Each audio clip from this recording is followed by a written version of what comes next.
Awesome. Well, we've got almost 150 people in here so far, so we can get started. And I appreciate everybody taking a few minutes out of their busy days to sit with us. And I'm really excited about this topic today, mostly because of the two panelists that we have to be able to speak with. But the topic in general is something that, I talk to hundreds of HR leaders every single month, and something that continually is coming up is this pain point around not having leaders and new managers that are ready to kind of take their company to the next level. They've been promoted into this new role and they're just not ready. And so we really want to delve into really like what are the biggest skill gaps that we're seeing today in new leaders, and then how do we think about coaching up those managers into turning them into effective leaders that are ultimately going to allow your business to scale. So for those of you who haven't met, my name is Alex Simmons. I'm the co-founder and CEO at Boon, which is a personal and professional coaching platform for businesses. So we have democratized coaching to ICs, managers, the C-suite, you name it. And the whole mantra behind how we're developing leaders today is professional growth for the whole human. So kind of this intersection between personal and professional development, which is going to tie pretty nicely into what we're talking about today. And before we jump in, wanted to just kind of ask the group today, what is one thing that you want to walk away from today? Everybody showed up here for a reason, so just throw it in the chat. What's one quick reason why you showed up today? And we'll kind of see what's top of mind for this group. And to help us tackle these challenges, like I said, we've got two amazing women on this panel. I'll start off with Hebba, who is the Chief People Officer at Workweek. And a lot of you probably know her from her I Hate It Here community, which is a wildly popular podcast and newsletter with almost 150,000 subscribers.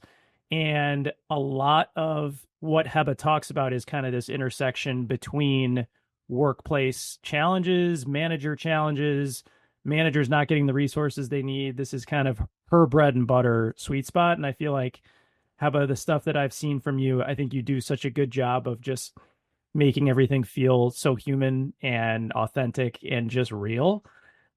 So really excited to pick your brain on some of this stuff today. And then Ashley Zaslav, who is an executive coach for Integrative Complexity, or I guess co-founded or founded in Integrative Complexity. She's also one of the amazing coaches at Boon. And one of the things that I love about Ashley's background, besides the fact that she has a ton of experience coaching high performance leaders in a variety of different roles, Ashley was the former two-time soccer captain at Duke. She's worked at Bridgewater, which is a notoriously famous work culture around peak performance. She's done a ton of background in neuroscience and how that plays into coaching roles and leveling up leaders. So I feel like you guys both bring such unique perspectives to the table, and I'm just really excited to always get that HR and people perspective, seeing it at the company level, and then also Ashley, you seeing it at the coachee level. So excited to have you here. And Hebba, I have to start. I've kind of like coined you as like the HR meme lord. Oh God. I don't know if this is something you go by, but I need like quickly all-time favorite meme that you have put together. I know it's in the thousands now, but is there a favorite go-to meme? Oh, do you know the one with the little girl who's like watching the burning building? Really, and she's like side-eyeing the burning building. Probably the most popular meme I ever made was when SHRM decided to remove the E from They didn't decide to remove the E from DEI, but they decided that they were less focused on equity and would focus more on diversity and inclusion, which to me was mind-boggling, and I think mind-boggling to a lot of people because it's all intertwined.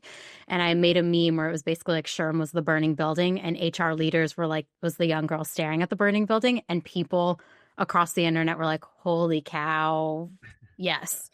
And since then, I've just been, I'm a little hesitant on SHRM as an organization nationally. I love their local chapters, though. So if you're an HR person who's in a local chapter, a lot of the local communities are doing amazing things for HR leaders.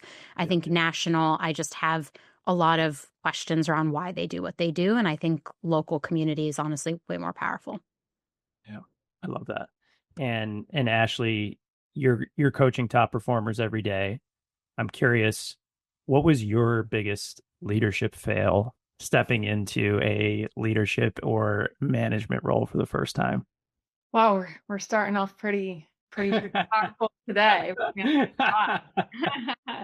Biggest leadership fail, I think about like there's leading in the most natural way we talk about it, which is I'm responsible for others. There's also leading across and leading up. And so when I think about actually when leadership begins, it's way before you get the title. And as I reflect back earlier in my career, I had a really strong, almost binary mindset, things I felt very strongly about that sometimes I didn't see the nuance of the leadership challenges that those I Hmm. was reporting to or that and were in charge of the firm. It seemed so obvious to me, we'd have certain policies or we'd be treated certain way. And as I've progressed and been able to find more nuance, I can now have more empathy for those leaders I had to manage up in. And so I think for me, looking back now, Hmm. I work with people every day on perspective taking, but like Yeah. if something doesn't make sense to me, really understanding like where's the nuance and what's not. It can't just be we've got to find a kind of common ground solution here. So I think that's something I've been working on a lot. Yeah. Yeah. And I feel like a lot of what we'll be talking about today is like kind of talking about that gray area and that balance between empathy and accountability. So naturally ties in pretty good. And I guess just like taking a step back as we are thinking about some of the biggest challenges for managers today, I guess I would encourage the audience, like as you are seeing this with your own managers, if you are a manager who's experiencing this, if you're an HR leader who's seeing this at your own organization, like what is the biggest challenge for new managers today that you guys are seeing? Feel free to throw it in the chat. I guess Hebba, in your, I mean, you're at Workweek, you're seeing it from the HR perspective, you've built an entire community around this. Like, give us the lowdown on like what are the biggest things that companies are getting wrong when it comes to new manager development? Oh, I could probably spend an hour talking straight about this, like just continuous stream of consciousness thought about this, because I think it's just a really hard time to be a manager. Like all of us are expected to do more with less.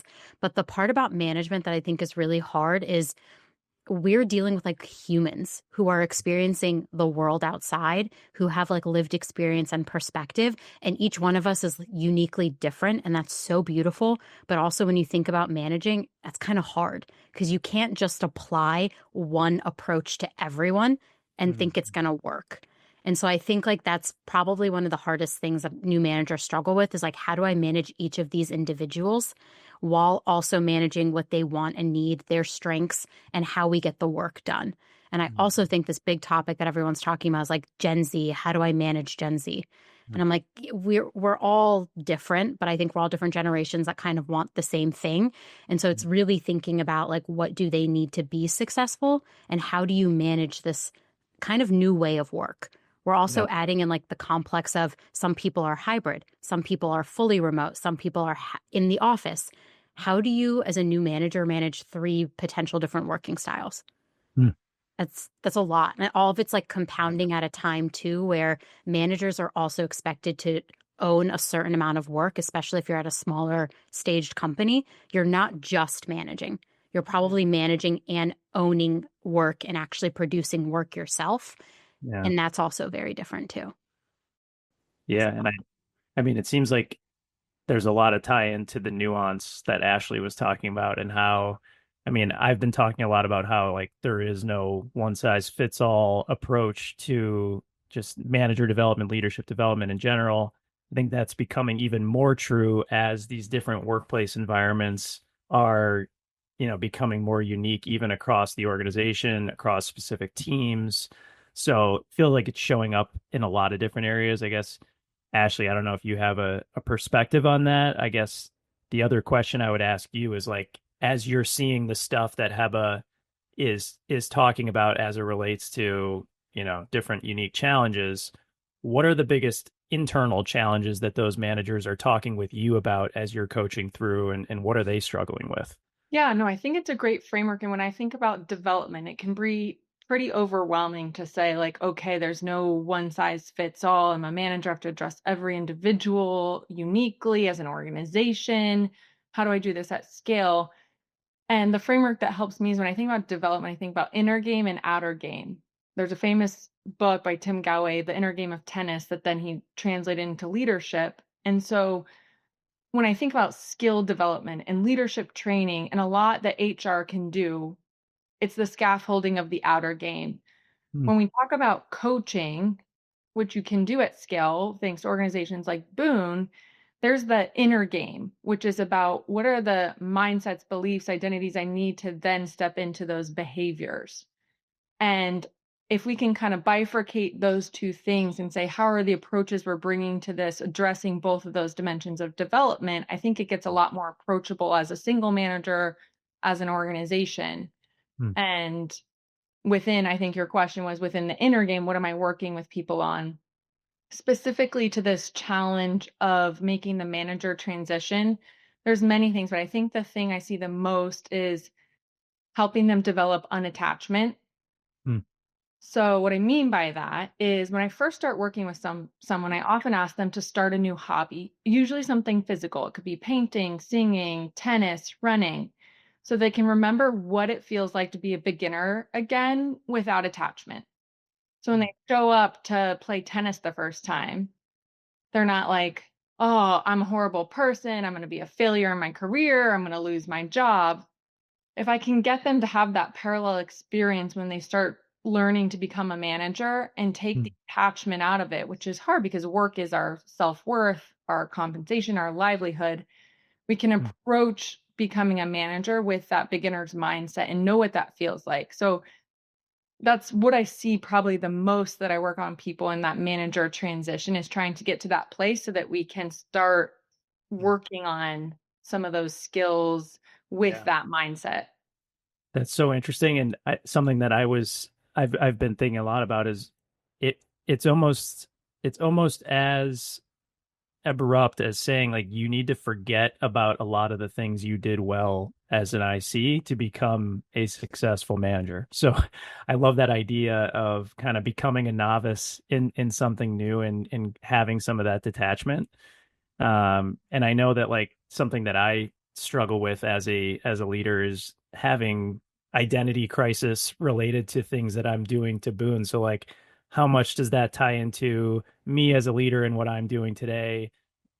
Certain things as I'm managing people, growing the business, all of those sorts of things. So I love that idea and something I might walk away with from today. But I guess Hebba, on the HR side of things, as you're thinking about like, I love the inner outer framework. How do you think about like what are HR teams doing today to address this, or are they not? Oh boy. Well, that's a loaded question because HR teams, what they can do a lot and they can do a little. And I would say most people are probably like somewhere in the middle between they try to offer manager training and they try to offer these like resources to help managers grow. And I think a lot of those things fall flat Hmm. because like Ashley said, it's a lot of work that you need to do internally. And when you do a manager training, it's like how to give feedback, and you're giving a framework for them to give feedback, but you're not doing the work with them one-on-one on what does it actually take to deliver that feedback? Like, why are you afraid to give it? What does critical look like? How do you give examples? So I think manager training, a lot of times I suggest it to people, but it's also, I suggest it so they have a framework. But then I also say getting your managers resources like coaches actually does a lot more than you putting together a manager training program because it's not one size fits all. You do have to do a lot of like inner work to be able to be the manager you want to be. And so that's why I think like training paired with coaching, one-on-one coaching is super powerful. I think HR teams should do their best to make expectations clear for the managers and like really say, here's what it looks like to be a good manager at this company. But it's Mhm. so much more than that. And like, I wish I had enough time to coach every single one of our managers one-on-one, because I think that would actually just be so much better for them, because there's a Yeah. lot to unpack that I can't get to in a 30-minute training where I'm speaking at a high level about a topic. Yeah.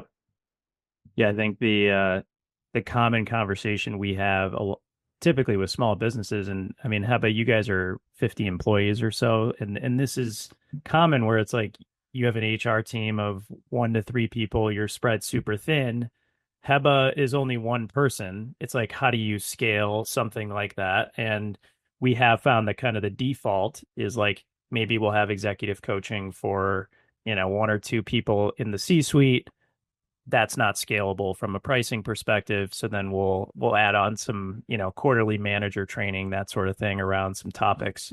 I think what we wanted to do today was try to identify, and it seems like we've hopefully hit on some of these topics. Maybe we can adjust accordingly, but wanting to just walk through like a few different scenarios as to a few of the biggest challenges that managers are facing.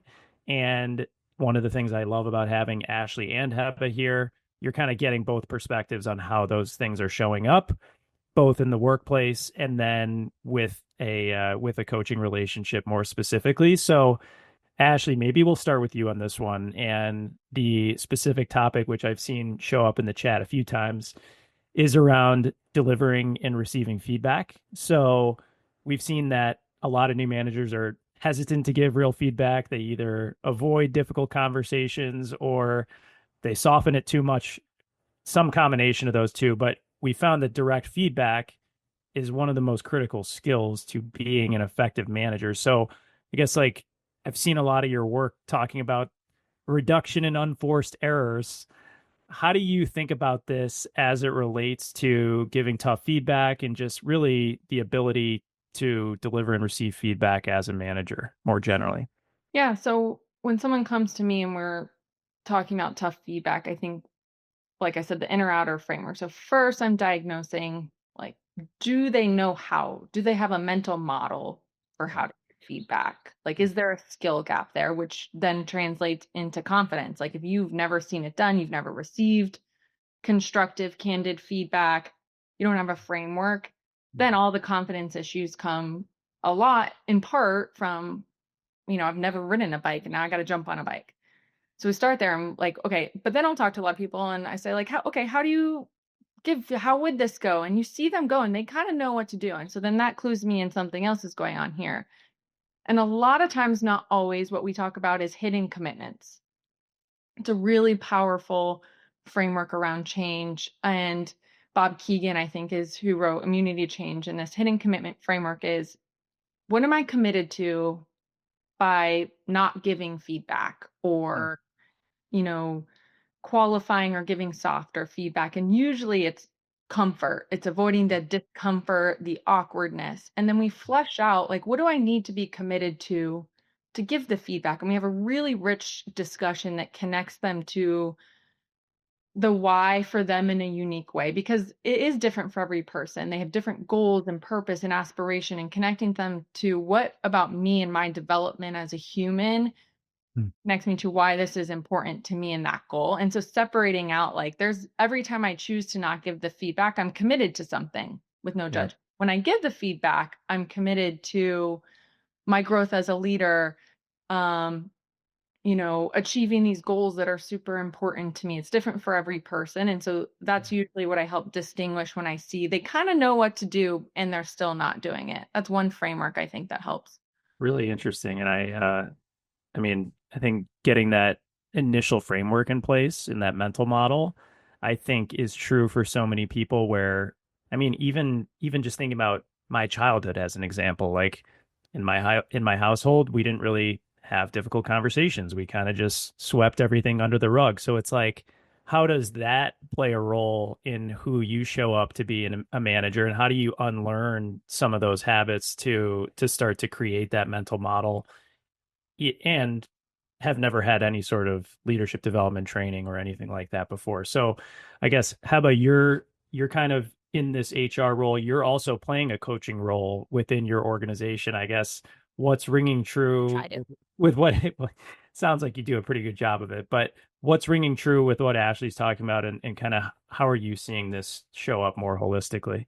I think frameworks are super helpful. Like I make this joke and I probably should stop it, but like every single manager in my mind is like a baby manager. Like you are in kindergarten and we are all going to try. And I have been managing teams since I was in like my early 20s. One of my first jobs, they let me manage a team of 11 people.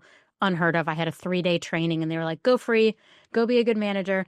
And every day since then, I've been actively working on being a better manager. And there are days where I think I'm a good one, and there are days where I'm like, oof, I have a lot of work to do. So when I approach my managers and we're talking about managing, I always tell them this is like a lifelong journey you're about to be on to like be a good manager, because you've done a really good job as an individual contributor, but now you're doing this whole new thing. Like Ashley said, it's like you want them to be ready to learn and know that they're not going to be good at it right away. I think that's like something we see organizations like, yeah, the managers will just get it. And I'm like, no, like managing is so different. There's so much to unpack, from like how we experience the world to our various identities to what we learned and saw growing up to how we actually show up in the workplace. And so like as an organization, like really helping your managers understand like this is a journey. You're not going to be great at it right away. I'm going to help you. We're going to talk about the things that are hard. You can always come to me as a resource. I think the other piece of it too, like giving them frameworks, excellent. I always tell managers to ask these 2 questions to every single person they manage. How do you prefer to receive feedback? And how do you prefer to receive recognition? Hmm. And those 2 questions can tell you a lot about the person you're managing. And when I say how do you prefer to receive feedback, I say give examples. Do they want it in writing? Do they want it live? Like it always has to be timely, but in what regard? Do they want to read it and process before you Hmm. verbally give them the feedback? I think those 2 things starting there helps the manager understand the person in front of them. And then they can really start to think, what frameworks can I apply now to the feedback I have to go give them? And then like the third piece is the part that, I mean, you touched on a little bit, Alex, is like you have to do the self work as a manager and a leader to understand like, why is this thing making me uncomfortable? I grew up in like a very loud, high conflict family, meaning we debated things with each other. In car rides, it was debates. Like you had to get your point across. I'll never forget. We had one car ride where we split the family in half and said, half of you are debating this topic, the other half of you are debating this topic, go. It was a 7-hour car ride. I may or may not have cried, but we got it through. Like we got like it was just like something my family did. My dad was really about like critical thought. He was like a professor. So we always tried that like Socratic method on us growing up.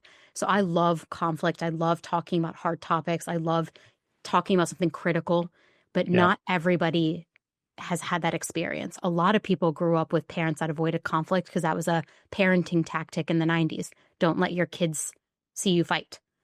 But it's like sometimes you have to see the people in front of you disagree so that you yourself get comfortable in that. And so when I'm operating with managers, I always operate from a place where like a lot of people don't like conflict. So when you think of critical feedback, they're instantly put in a fight or flight. And my job is to help them understand you don't have to go to that heightened place. There's a way to give the feedback in a way you can write it down. You can practice it before you have to go deliver it in a way that doesn't breed conflict that we're so afraid of. Yeah. Yeah. And I think, I mean, so much of this is coming back to kind of what Ashley was initially talking about, which is like, what discomfort is this bringing up inside of you? And I think, Ashley, one of the things we talked about previously was that a lot of this conflict can be avoided just by setting better expectations. So I don't know if you wanted to give a little bit of insight into that, because I think that this plays such a big role in the whole feedback structure loop, is being able to clearly set expectations as part of the overall relationship. So I don't know, that was like the only other thing that if you want to just give a little perspective on that. Yeah, I think it goes along with the theme of, especially as you're developing a new capability, like initially when you go bowling, there's bumpers up, Hmm. right? And so as you're developing this capability, you don't learn the skill and then jump into a completely open-ended relationship with no parameters or alignment around when am I going to give feedback and what timing. And so for managers in HR, the more you can set up kind of common scaffolding, kind of templates, process procedures that create shared norms, people can build the comfort with doing it and the expectation that they're going to get it and they're going to receive it. So I love, especially in small businesses, EOS, traction, because it does this. It says, here's the cadence at which we're going to meet.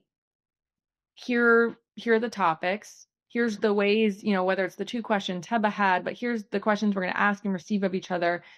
And it takes down quiets all the noise and the discomfort, because it's a mutual expectation Yeah. and a rhythm that you both get comfortable in doing it. And so, especially when you're new in this, and I'd argue keep it through being an expert, because it takes out a lot of problems, which end up being, I would say, 80% of my coaching becomes about what was my expectation, what was their expectation, what was the gap, and like Yeah. somewhere in lies the problem there. So Yeah.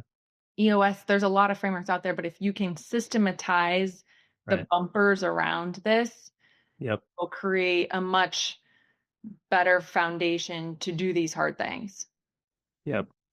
And I love that. And I think it ties into our next area, which again, it seemed like there was a lot of overlap with what I saw in the chat, but seemingly this issue of lack of delegation and not being able to let go of control seems to be a big issue for new managers. And I think, you know, there's kind of this perception that you can be an effective manager by being a taskmaster and getting through your task list and kind of overseeing every little thing that goes out.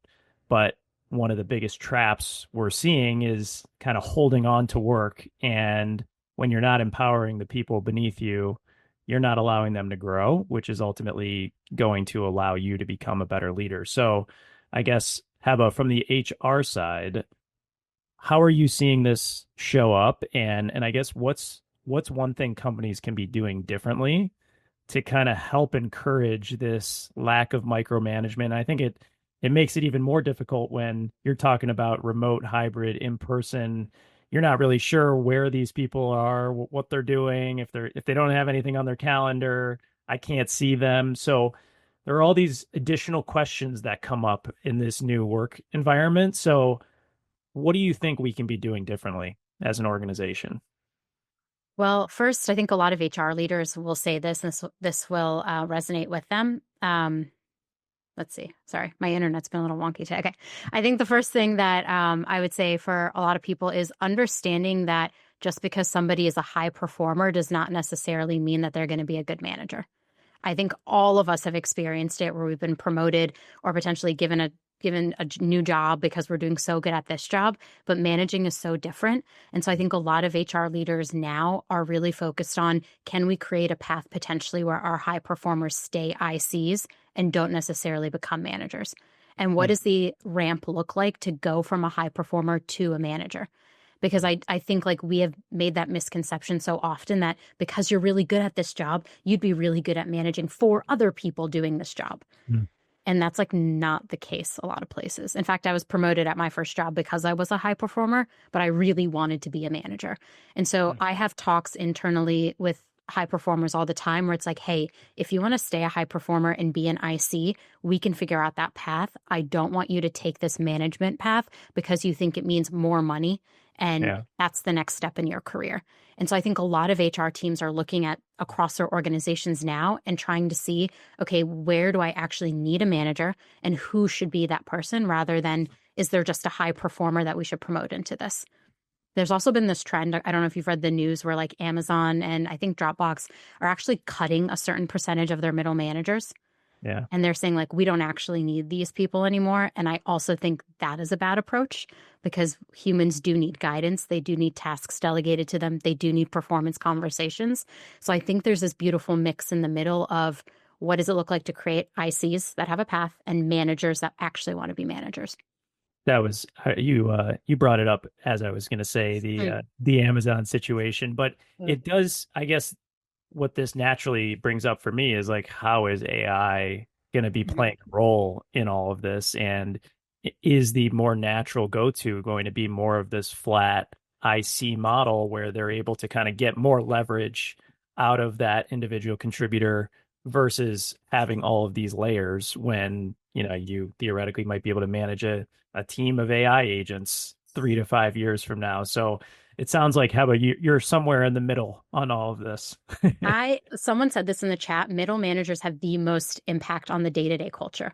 I think it is Totally a agree. absolute mistake to say get rid of all the managers and assume human beings are going to self-organize to get the work done. Totally agree. That to me is just absolutely silly. And I think like by cutting it, you're also missing out so much potential. That manager could then identify a high performing individual. That Yep. manager could keep that person from leaving. And there was this other study last year about how your manager has a bigger impact on your mental health than your partner, the Hmm. person you spend you're building your life with. Yeah. And so I just think like this idea of we don't need managers, like AI can just do it or AI can just be managing this person. I'm like, that is absolutely ridiculous. We are still humans. We still have the want and need to belong somewhere and connect with someone. And so I Yep. do think you need those managers. I just think the role of manager needs to actually be looked at to like what is really possible. Yep. It feels like an impossible job. I actually talk about this so often. I'm like, it just feels like the never ending job. And you have Yep. so much to do, and you're using multiple parts of like both sides of your brain. You're trying to execute on work. You're trying to context shift. You're trying to give feedback. You're trying to be emotionally aware and have intelligence. Like that to me is an impossible job. And that's why I say, like, I could work all day at being a better manager. And I still think 20 years from now, I will still say I'm not the best manager I could possibly be. And all the meanwhile, you are being expected to, like you said, do more with less. And there are these new tools that are making you more productive, but Yeah. also raising the bar in each of these areas. So Ashley, I guess like as you're working with a lot of these top performers who are going through this transition, like I guess as it relates to delegation and then just more broadly, like what's the biggest mindset shift that you see around this topic that comes up most frequently in your conversations? I think the mindset shift I see be most impactful is going from early career where your input output is more one to one and you've been successful often by getting more done, working harder. I often compare it to when you learn about compounding returns and investing. Maybe you're saving money in high school and it's like $1 in and the next dollar, and like you're growing it one by one. What people need to do at the manager shift is shift from I can no longer work in one to one. I need to identify the places where I can get impact in 1 to 3. Mm. So, with 30 minutes of my time, energy, mental focus, how can I have 3x the impact? Mm. By investing an hour in coaching this person, do I get a 5x return on then what they're able to go do? Mm.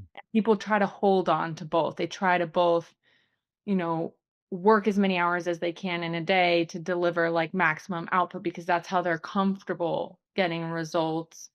And Mm. now they're responsible for scaling their Yeah. team, the people.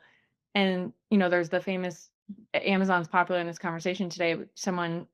Jeff Bezos was doing an interview and they're like, how many hours of sleep do you get at night? And he's like, 8. I need to make fewer, better decisions, not more. Yep. So there's a few different analogies there, but the people I see be most effective in delegating, letting go of control can make this mindset shift from like, what's the one thing I need to do today that's going to Mm. move the needle? Mm. How can I spend my time to get a 3x return versus get more 10 things done? So I think that's probably the most common thing around delegation, losing control, scaling yourself that we work on around mindset shift. Yeah, and I think there's also, I mean, I run into this with Boon a lot, which is like I feel an immense amount of pride over like every single thing that gets shipped out the door. So I feel like a lot of ICs who are, they were used to doing things a certain way. They got promoted because they were doing a great job in shipping whatever they were shipping or doing whatever they were doing, and now they're relying on somebody else to put that work product together. So I do think there's like a big emotional element of like, how do you let go and be okay that like somebody else's style is going to be a little bit different than yours and feel a little bit different? And it's not necessarily like who's right or wrong. in certain instances. And I think that's something that I struggle with, is like everything has to feel like it's like we feel amazing about it, and that I can't let it go unless that happens. So I don't know if that's something you hear from managers, but I think If I having a could hard time with add the one thing details. on that that I think is a helpful mindset shift around that is if you depersonalize it a little bit, like we're talking about AI. If like I'm just a bot here, what we need to do there is rewire the reward circuits. Yeah. So you got that dopamine hit when you shipped it before. Yeah. Okay, how can we create enough hits where now my reward circuit is tied to I coached someone else who shipped it Yeah. and I feel that pride and wow, and so if we can create some wins and rewire that reward circuit, that's how we can kind of help you make that transition. Love that. So I need to get my itch in a slightly different way. No, I actually totally love that perspective. It's thinking about, and then ultimately that's going to allow you to get leverage out of, the exact Bezos example that you just gave. Um, I love that. How about any other thoughts on that? No, I also love that. I feel like a personal example would be like I have a direct report who I've tried to teach every single thing I know to. And recently all the feedback in my performance review was actually about her, not me, and how she has done such a good job taking on the job. And I like on dopamine hits, I like left that conversation the happiest. Like I was like, I got no real feedback about myself, but I got all the feedback about this person that I'm investing every single thing into. And I feel like as a manager, like watching others succeed should become like the dopamine hit. Like I no longer like get any real joy. Like when I succeed, I'm like cool, but when I see my team doing it, I'm like even better. Like that to me is like my ultimate achievement in life. I love that framing. Gonna steal that. And I guess I think that kind of transitions into our next topic, which is we're talking a lot about investing energy into folks.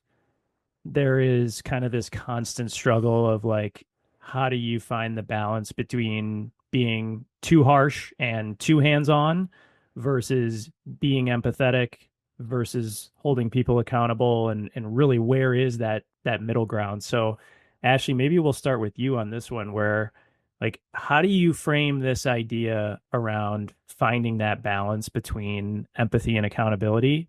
And leaders are either leaning too soft or too rough. Like, how do you think about that? This is I feel like this is a good integration question for this conversation because it pulls on a few of the things we've talked about.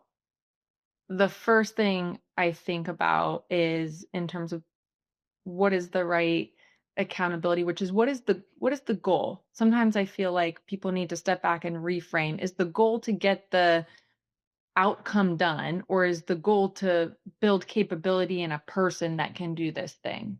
Hmm. So when you see micromanagement and accountability to the task, that shows me, okay, there's a framing around output, and that's where micromanaging can happen. Yeah. Accountability is like if the person isn't building capabilities. So that's one framing that I think is helpful.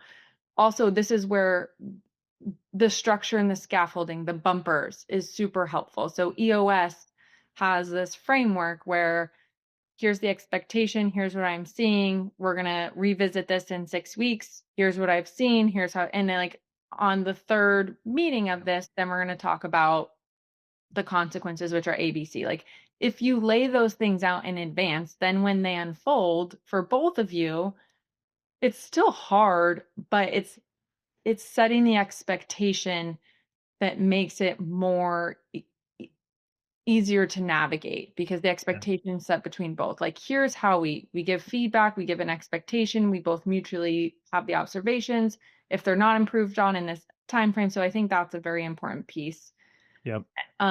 in terms of accountability. And the last thing that for me helps every day, and this it doesn't have to be toddlers, it can be pets, but I think about like the boundary that serves them. So Yeah. when I think about a toddler, that's someone in some ways my best management framework, which is like my goal here is not to be nice to you, is that's not going to help you grow up and become a self-sufficient human. My my job is to set the boundary to help you get the sleep or do what you need to do to be successful. So that also helps me sometimes in working with others or creating that parallel. I love that. We've had a couple childhood references here. We had the Ashley toddler, Hebba. I think you say a kindergartner? I call them all our managers are in kindergarten. We're all Yeah. working. We're all trying to graduate. We're doing great. We're all toddlers out here. And Hebba, I guess Yeah. from the HR side, you've talked a lot about how HR kind of sets managers up to fail related to kind of the empathy performance management framework. I guess where do you see this going wrong most consistently? I think there's a quote that always pops in my head, and I've said it a million times, but that Brene Brown quote, clear is kind. Hmm. I think for so many people, they're like afraid to hold people accountable because they have to like be the bad guy. But it's like, and then they like skirt around it and try to give some like nice way of giving feedback, or they sandwich it and then it gets lost. And I'm like, this is absolutely silly. Like, clear is kind. You need, in order to hold people accountable, you have to be clear with them. And so I think like considering empathy and accountability in it all, there's a way to be a good manager and still give like really hard direct feedback. And I think Yeah. oftentimes people are like, oh, I can't do that, or I don't want to be mean to them. It's, you have to remind them like ultimately we're all here to like do work, and a lot of us want to get better at doing that work, and you're here to serve that person. So if you can't give them that feedback, you're actually failing them as well, and that's lacking empathy too. Like, you're not considering that either. Yeah. So that's just a little bit about like empathy and accountability. And I think for HR people, especially with like managers, just helping them understand that this job is not always going to be easy, and it's going to make them uncomfortable at times. Like, that I think is probably something that we should hammer home more Mm. with managers, and really talk about this job is not easy. It is, there are things that make it complicated. Here are the things that do. We're going to do our best as HR to give you the frameworks. Hopefully, if we have budget, we can give you coaching. Like, I can't recommend that enough. Like, I really am on this, like, performance management, I think is really hard when you have a manager that's like with you all day long. That like sometimes they can't give you the feedback you need to hear. And that's why I think coaching is going to be so powerful when it comes to performance management in the next, I think it's powerful now, but I think it's going to be super powerful in the next 5 to 10 years, because sometimes your managers can't actually break through Hmm. the things that are holding back people from performing. Yeah. I mean, I it's a great coaching plug. I think that kind of You know dovetails. how I feel about it. You know how I feel about it. It kind of dovetails into, though, I think how I'd like to use, because we only got 15 minutes left. I want to make sure this has been an awesome conversation. I want to make sure if you have any questions for either Hebba or Ashley, throw it in the chat and we can use some time to do a Q&A. And then in the meantime, I just wanted to do kind of like a quick recap of, I mean, we've hit on some of the biggest, I would call it, skill gaps that we're seeing in today's new managers. And I guess start with you, Hebba, on this one, where we've talked about coaching. We've talked about kind of a reworking of structures and processes and scaffolding that we can put in place to better develop managers. And clearly the traditional way of, executive coaching, generic manager training, like, that's not going to be sufficient in the long run. So as you think about beyond coaching, beyond some of these other ideas that we've talked about, I guess anything else resonate in terms of like huge themes you see in the future of leadership development? Maybe it's AI, maybe it's other stuff. This is probably not a hot take, but conflict resolution. Hmm. A lot of my day is spent mediating conflict, because people are afraid of it and don't know how to handle it. And like I said, I love it. So like, this is fulfilling for me. But I think managers really need to be trained on it. I think no HR person I've ever talked to has been trained on conflict resolution, but we're all expected to do it. Hmm. So I think if you're thinking like, how do I invest and make work better? It's how do I remove the roadblocks that are constantly happening and get the resolution quicker? And I think conflict resolution is something that people don't like to do. Then a conflict gets dragged out. Then 3 months down the line, you're having the same conversation you had 3 months ago, and nothing ever gets solved. So I just think if there's one more thing to add, it's like, if you could figure out how to teach people that conflict is beautiful and healthy and respectful, then you can solve a lot of the problems that you're having potentially. 100%. And I mean, I tend to put that in a similar bucket as the whole feedback conversation because I do think it is typically somewhat intertwined. And Ashley, I guess as you've been working with clients and some of the issues that you're seeing, I guess what are some of the biggest trends beyond what we've talked about today and just what's going to take people to the next level? Plus one to what Hebba's saying, I was going to put in the chat, but Thomas Kilman instrument, a lot of Yep. people I work with, their organizations do training around that, and I then borrow it because that gives them that initial scaffolding framework to begin to work through that. So for anyone looking for something, that's been really effective. I almost don't need to add conflict resolution. I think goes a long way. I think another plug for this unattachment work, when we see the memes about Mark Zuckerberg doing martial arts and you look at these leaders, like it's easy to say, oh, because they have the time, the money, and but what we're really trying to develop is, healthy sense of self Yeah. and ego and separation. And so because work becomes, you come out of adolescence when there's a lot of different things that make up who you are, and then you go into work and that becomes so consuming. Sometimes I see an opening and a growth moment when people become partners and families, and another big responsibility, caregivers of adults. It detaches them a little bit for work and they see a lot of growth. Hmm. And so if you can continue to simulate that, and I hear all the like, well, I don't have time and I don't da da da da. If you Yep. think about that as such a healthy way to get better of all these things is to unattach and invest in something else. I think that is another high ROI trend. I think that will I, create value in terms of like life satisfaction, yeah. personal, professional growth. I love that. And I mean, we always talk about like the intersection between personal and professional growth. And it really does feel like those two things cannot be talked about in isolation anymore, which they theoretically have been, where you have your L&D arm of the business over here, you have your mental health or whatever sort of benefits over here. They're managed by two separate teams.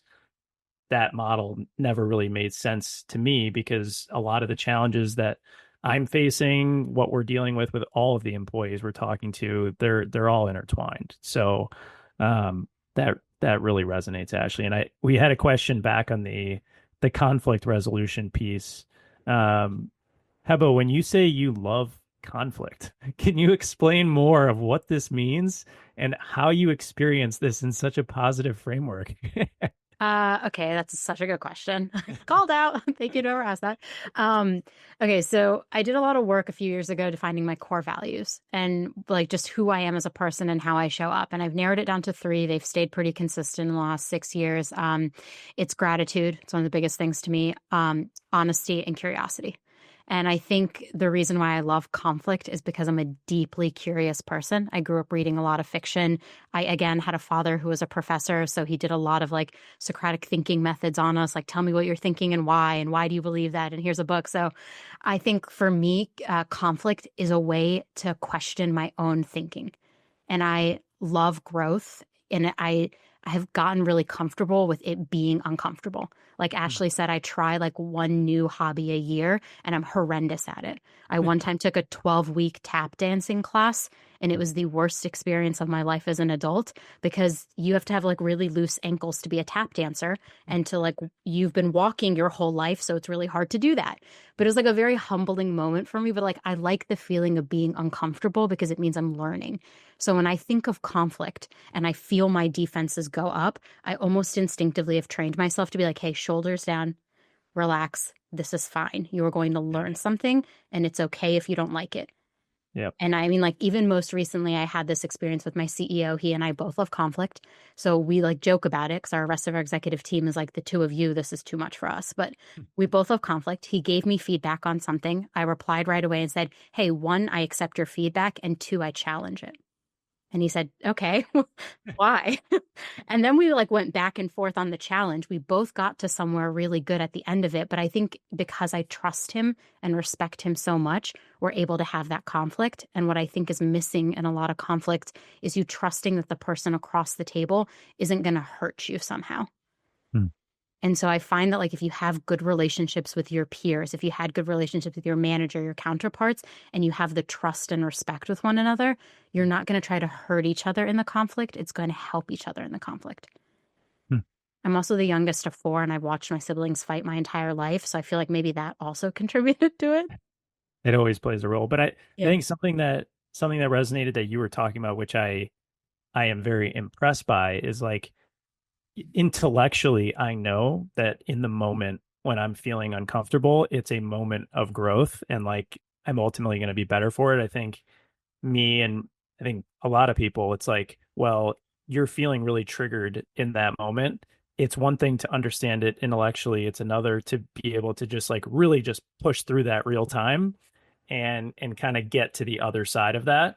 So I think a lot of times what I find is like it's more of a post introspection where I'm able to realize like, wow, this was obviously such a good thing that I did it.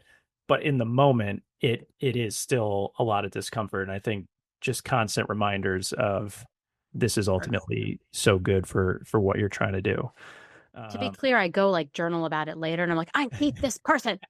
I hate it here. I hate it here. So, yeah, see, so like I'm not saying like I'm so evolved that like I don't get mad in the moment. Trust me, I get very mad. I just like have a mechanism for working through the anger where it's like I put on music, I go journal, I write down why I was mad in the moment.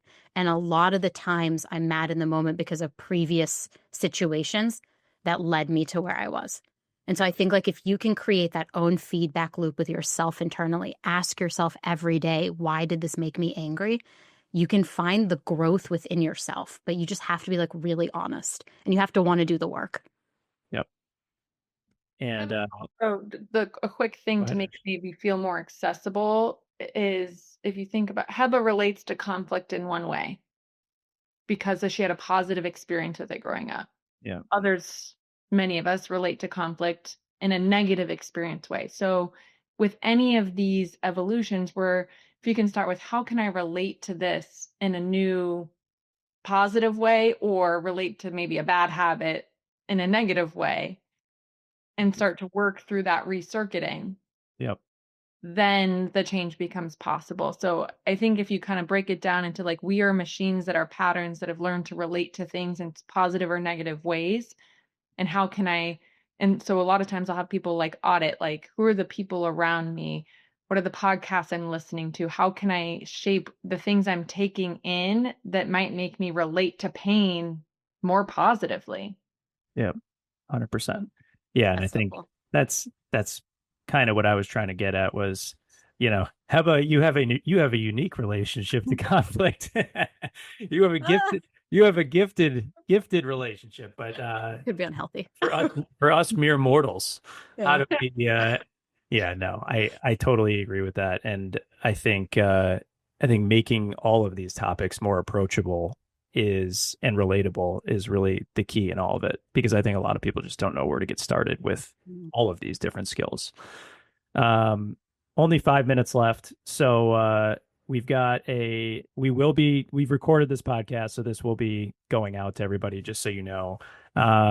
We had a question around some of the acronyms that are being used here, so I can touch on that one.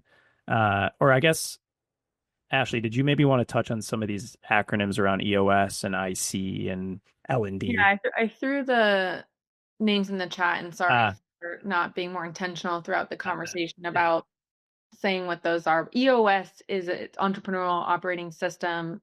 Gene Wickman wrote a book called Traction, and it's a system, process, set of tools and frameworks for managing a smaller business. Usually, though, people kind of borrow principles from it. And so people kind of refer to it as EOS, as the entrepreneurial operating system. And then I think the HR terms we were all throwing around are L&D, which is learning and development, Yeah. individual contributor. Those were the ones I saw being asked about. Yep. Awesome. All right. Well, I guess to close this, and I think we've hit on a lot of these, but I guess Heba, we'll start with you. What is one thing managers can start doing tomorrow to start building trust with their teams? I'm going to repeat what I said earlier. Ask those two questions. How do you prefer to receive feedback, even if you've been working with them for years? And how do you prefer to receive recognition?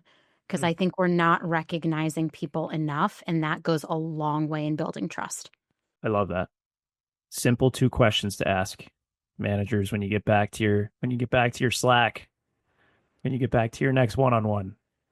I love that. And then Ashley, I guess to close us, you've talked a lot about different mindset shifts. What would be, I guess, any other tips or just biggest mindset shifts that you feel like managers need to make today? And the one that's coming to mind, building off Hebba's comment in your question before, which is just where my mind went, which is, building trust with others. I think it starts with so many of the people I talk to of like, do they really trust themselves? Hmm. So I think a theme of the conversation is like, can I manage someone before I've learned to manage myself? Hmm. But this is the good news about that kind of advice is you can start that work very early in your career. So for those joining us today that are, maybe a few years out from a manager role, like you can start developing self trust, some of these capabilities then. And like if you can learn to manage yourself well, set goals for yourself, measure feedback, then when it's time to manage others, you have that foundation. And some of the inner work through coaching or therapy is around like what would it like I ask this question almost daily, like, what would it take for you to trust yourself? Because therein usually lies a projection around why they're not trusting others. I think that's such a, I mean, and this maybe is a topic for another panel, but like what skills are important for ICs to build before they become a new manager? We talk about training new managers, but there is kind of this, I mentioned that like you kind of have to unlearn everything that made you successful, but there obviously is some overlap between certain set of skills that are going to make you successful at all levels. And like, what are those things that we can start doing before somebody becomes that manager? So I love that. We will follow up with this recording. This was awesome. If you want to find Hebba and Ashley, if you want to just Google Hebba, I hate it here. Start subscribing to the newsletter. She's everywhere. She's awesome. And then Ashley, Integrative Complexity, can find you on LinkedIn. Can also find her at Boon, which is awesome. And just feel really grateful to have both of your guys' perspectives on this. I learned a lot, and I think a lot of people did as well. So thank you so much. And thank you again for everybody spending your lunch hours with us today. Thanks everyone for joining. Thank you. All right. And Alex, I also learned a lot. Take care. See you guys.